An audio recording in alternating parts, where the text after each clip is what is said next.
नमस्कार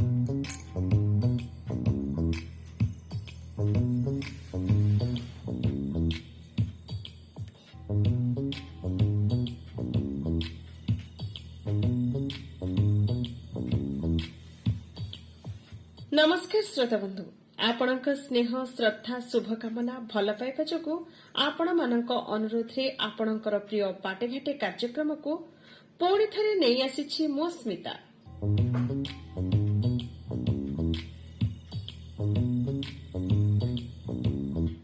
तो आपण कहले जो ब्रह्म संदेश ब्राह्मण पाई बोली एक्चुअली सेथिरे कोन तार विषय वस्तु कोन विषय वस्तु हूँ ब्राह्मण मानकर को श्रृंखलित करने जहाँ दरकार से माने जहाँ करने आवश्यक एवं आजिकाली समय रे से माने विभिन्न निज रास्तार कटि जाउछन्ती से माने निजको श्रृंखलित करवा ता संग को समाज रे तिष्टि रहिया पाई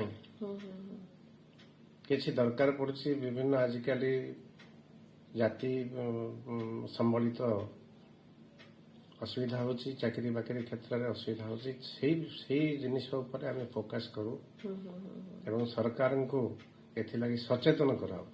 अच्छा अच्छा माने लोकंकर वार्ताटा सरकार पाखरे पहुंचे गोटे माध्यम जोटा कि लोकंकर सुविधा असुविधा जानी परिबे आ तार किछि प्रतिकार भी करि परिबे। बहुत बढ़िया कथा। अच्छा आपणकर ई गोटे बही अभिनंदिनिका 60 वर्ष रे आपण आर जो हेडिंग ता देछंती एटा कोन माने आपण को जतले 60 वर्ष पूरा 60 वर्ष हला मो चिंता कली जे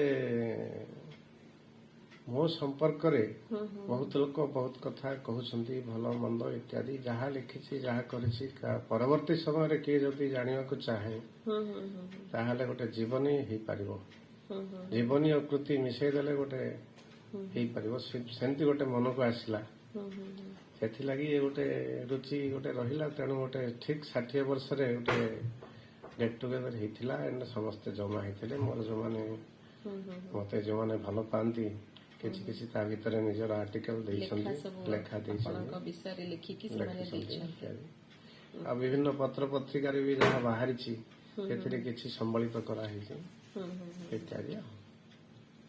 आपण प्राय शिशु कविता को बेसी गुरुत्व देथांती आपण अनेक कथा लिखिछन्ती कविता गल्प एकांकिका किंतु अधिक शिशु मानक प्रति गुरुत्व देछन्ती तार कारण कोन एते दुर्बलता शिशु मानक प्रति काहेकि पढिबा पढेबा रे मोर रुचि थाए। अच्छा अच्छा तो पिला मानन को पढेबा रे स्वातंत्र्य समस्त जे पढ़े पारंती से नुह पढ़िबा एक प्रकार कला पढ़ेबा मध्ये एक प्रकार कला तो पढ़िबा पढ़ेबा भितर अध्ययन और अध्यापन भितर शिशु मानन को भल पाइबा आसी जाइछि आ शिशु पत्रिकार संपादना परे ताहा टिके बढ़ी जाइछि। अच्छा आपण तो बैंक रे कार्यरत थिले तो पिल्लां को केमती पढाउथिले बैंक रे कार्य करिगिरी मो पिल्लां को पढ़ाए गणित रे मु टिके प्रोफिशिएंट थाए एबे भी गणित रे मोर रुचि रहिछि एंड बिना प्रिपरेशन रे बिना प्रस्तुति रे मु भलो करि पारिबी बोली मोर विश्वास अछि आत्मविश्वास। तो जेते बेले समय पांती आपण पिल्ला मानकु गणित अभ्यास करंती व्याकरण पढ़ाए ओडिया व्याकरण ओडिया इंग्रजी हिंदी एबे भी पढ़ाई पारे संस्कृत एबे भी पढ़ाई। तो आपणकर प्रकृति रे माने शिक्षक हेबार इच्छा थिला बैंक कर्मचारी होई गेले। अच्छा पिला बेले स्वप्न देखिथिले स्वप्न तो देखि नथिली जहाल तो करिया को हबो जीवन जीविका किंतु जोठी हमर भगवान संस्थान अछि कार्य पई बाछिचंती बा जन्म देइछंती तो आपण शिक्षक रु बैंक कर्मचारी बनी गले। ता पूर्व मु दूरसंचार विभाग रे थिली प्रथम चाकरी दूरसंचार विभाग ब्रह्मपुर रे। अच्छा अच्छा तापर बैंक रे पाइला परे मु बैंक को गली बैंक को पळेले। अच्छा तो जो शिशु मानक सहित केमती आरंभ हैला आपणकर अभ्यास जेतेबेले माने चाकरी आरंभ हेई नथिला सेही समय रे पिल्लां को पढौथिले सेही समय रे पढौ नथिली किंतु सेतेबेले गोटे हमर स्कूल रे सब बेले थाए हमर किछि जदी मन रे डाउट आसे तो हमर ଯେଉଁମାନେ ସିନିୟର ପିଲାଙ୍କୁ ଆମେ ପଚାରୁ ଆଉ ଆମର କନିଷ୍ଠ ପିଲାମାନେ ସେମାନେ ଆମକୁ ପଚାରନ୍ତି। ଆଚ୍ଛା ଆଚ୍ଛା ତେଣୁ ବିନା ଦ୍ୱିଧାରେ ମୁଁ ସେମାନଙ୍କୁ ପଢ଼ାଏ। ଆଉ ଯେଉଁମାନେ ଦୁର୍ବଳ ପିଲା ଆମ ଶ୍ରେଣୀର ମଧ୍ୟ ତାଙ୍କୁ ମୁଁ ବୁଝେଇଥାଏ। ଆଉ ଭାଇଚାରାର ସମ୍ପର୍କ ଭାଇଚାରାର ସେତେବେଳେ ବହୁତ ଥିଲା। ଭଲ ଥିଲା। ଆଚ୍ଛା ଏବେ ବର୍ତ୍ତମାନ ଆପଣ ଯୋଉ ସମାଜ ଦେଖୁଛନ୍ତି ଯୁବ ସମାଜ ଆଉ ଆପଣ ଏବେ ଯୋଉ କହିଲେ ଭାଇଚାରା ଯେତେବେଳେ ଆପଣ ପଢୁଥିଲେ ଥିଲା ତ କଣ ଆପଣ ଫରକ ଦେଖୁଛନ୍ତି ଏବେ ଆଉ ସେବେ ଭିତରେ? ଶିକ୍ଷା ଭିତରେ ଯେଉଁ ଆଦର୍ଶ ଥିଲା ଧୀରେ ଧୀରେ କମିବାରେ ଲାଗିଛି। ବର୍ତ୍ତମାନ ପୃଥିବୀଟା ବସ୍ତୁବାଦୀ ହେବାରେ ଲାଗିଛି। ତେଣୁ ସେ ଆଦର୍ଶ ଶିକ୍ଷା ବିହୀନ ଆଦର୍ଶ ପଶୁ ସମାନ। ତେଣୁ ଶିକ୍ଷା ଭିତରେ ଆଦର୍ଶର ପୁଣି ପ୍ରବେଶ ହେବା ଆବଶ୍ୟକ। ଏଟା ନିହାତି ଭାବେ ଦରକାର। ତ ସେଟା ବି ଶିଶୁ ଜନ୍ମରୁ ଶିଶୁ ବେଳରେ ସେଇଟା ତାହା ବେଶୀ ଦରକାର। ଘର ପରିବାରଠୁ ହିଁ ତାର ଆରମ୍ଭ କରିବାକୁ ପଡିବ। ପ୍ରତ୍ୟେକ ମା ବାପା ଏଥିପାଇଁ ସଚେତନ ହେବା ଦରକାର ନିହାତି ଭାବେ। ତ ଆପଣ ଯେହେତୁ ଶିଶୁ ମାନଙ୍କୁ ଏତେ ଭଲ ପାଉଛନ୍ତି ଗୋଟେ ଶିଶୁ କବିତା ଆମର କୁନି କୁନି ଆମର ଯୋଉ ଶ୍ରୋତା ଅଛନ୍ତି ସେମାନଙ୍କ ପାଇଁ ଗାଇ ଦିଅନ୍ତୁ। ଆମେ ଯେତେବେଳେ ଯେଉଁ କାମ କରିବା ଯଦି ଭଲ ମଣିଷଟିଏ ହେଇପାରିବା। ତେଣୁ ସମୟର ସଦୁପଯୋଗ ପାଇଁ ଉଦ୍ଦିଷ୍ଟ କବିତାଟି ଯେତେବେଳେ ଯେଉଁ କାମ।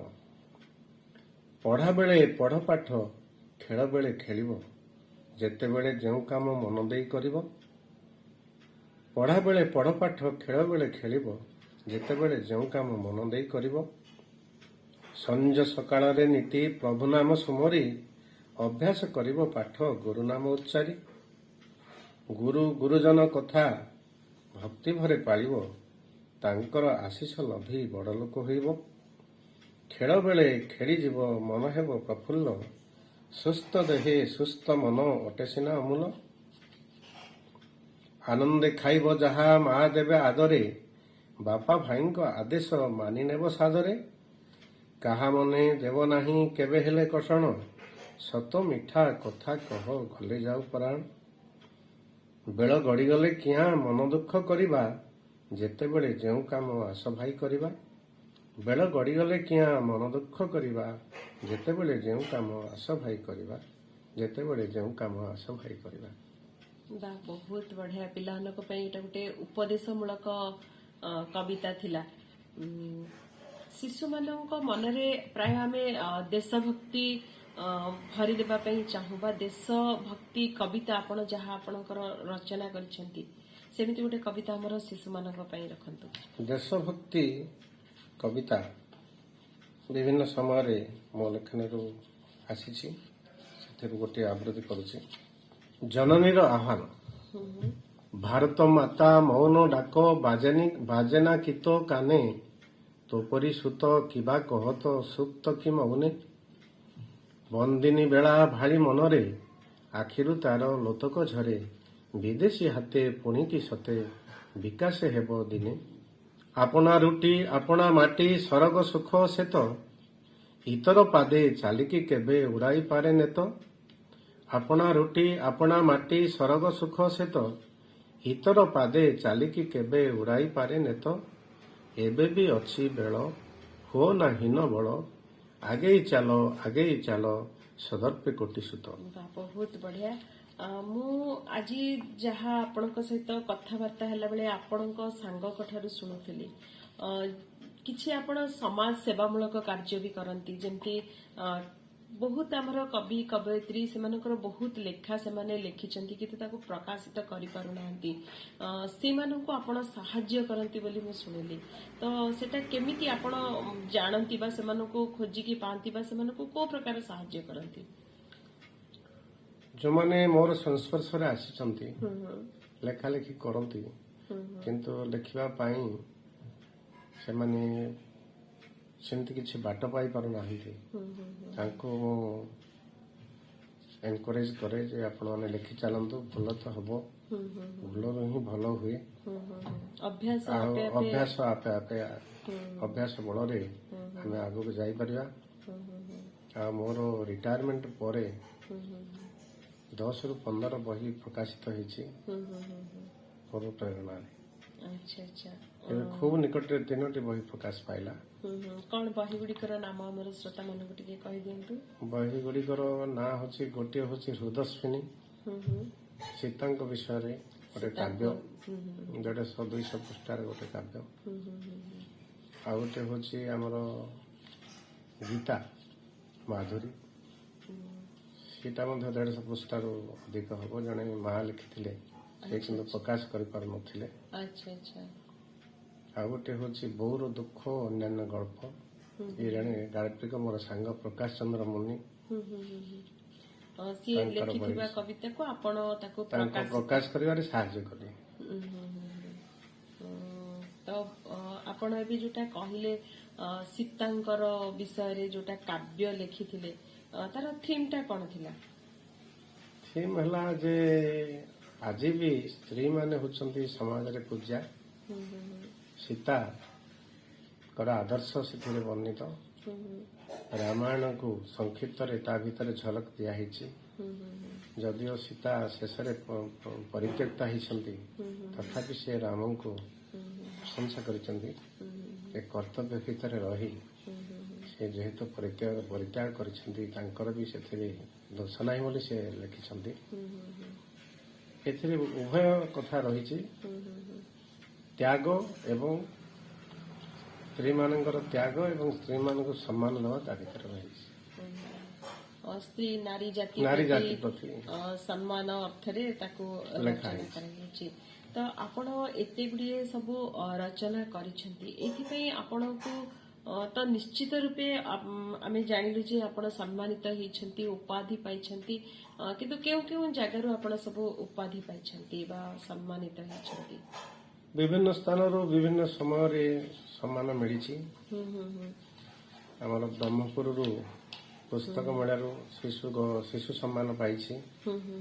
ଆଉ ଏକ ସଂସ୍ଥା ଆମର ଗୋସାଣୀ ନୂଆଗାଁ ଶିଶୁ ସାହିତ୍ୟ ଅନୁଷ୍ଠାନ ଅଛି, ସେମାନେ ବି ସମ୍ମାନିତ କରିଥିଲେ। ଆଉ ଚାନ୍ଦବାଲିରେ ଥିଲି, ସେ ଚାନ୍ଦବାଲିରେ ମଧ୍ୟ ଗୋଟେ ସମ୍ମାନ ପାଇଥିଲି, ଚାନ୍ଦପ୍ରଭା ସମ୍ମାନ। ବିଭିନ୍ନ ଜାଗାରୁ ବିଭିନ୍ନ ସମ୍ମାନ ଆସିଛି। ପ୍ରାୟ 20-25 ଜାଗାରେ ସମ୍ମାନିତ ହେଇଛନ୍ତି। ଆପଣ ଜଣେ ମାନେ ଶିଶୁ କବି, ଶିଶୁମାନଙ୍କୁ ଏତେ ଭଲ ପାଉଛନ୍ତି, ତ ଆକାଶବାଣୀର ଶିଶୁରାଇଜ କାର୍ଯ୍ୟକ୍ରମରେ ଭାଗ ନେଇଥିବେ ନିଶ୍ଚିତ ରୂପେ। କେବେ ଆସିଛନ୍ତି ଆକାଶବାଣୀକୁ ଆଗରୁ ଶିଶୁରାଇଜ କାର୍ଯ୍ୟକ୍ରମରେ?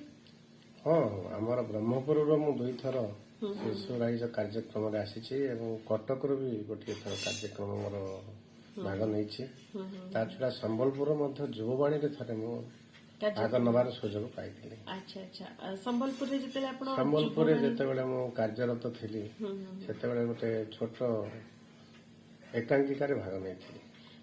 ତ ବର୍ତ୍ତମାନ ଆମର ଯୋଉ ଯୁବ ସମାଜ, ଯୋଉମାନେ ଏଇ ସାହିତ୍ୟ ପ୍ରତି ରୁଚି ରଖିଛନ୍ତି, ଗୀତ କବିତା ବା ଗଳ୍ପ ଏକାଙ୍କିକା ରଚନା କରିବାକୁ ଚାହୁଁଛନ୍ତି, ଆପଣ ସେମାନଙ୍କୁ କଣ ଉପଦେଶ ଦେବେ? ସାହିତ୍ୟ ସମାଜର ଦର୍ପଣ। ସାହିତ୍ୟ ସଂସ୍କୃତି ପରସ୍ପର ଗୋଟିଏ ମୁଦ୍ରାର 2ଟି ପାର୍ଶ୍ୱ। ସାହିତ୍ୟ ନଥିଲେ କୌଣସି ମଣିଷ ଗୋଟେ ପୁଚ୍ଛ ନଥିବା ପଶୁ ସମାନ।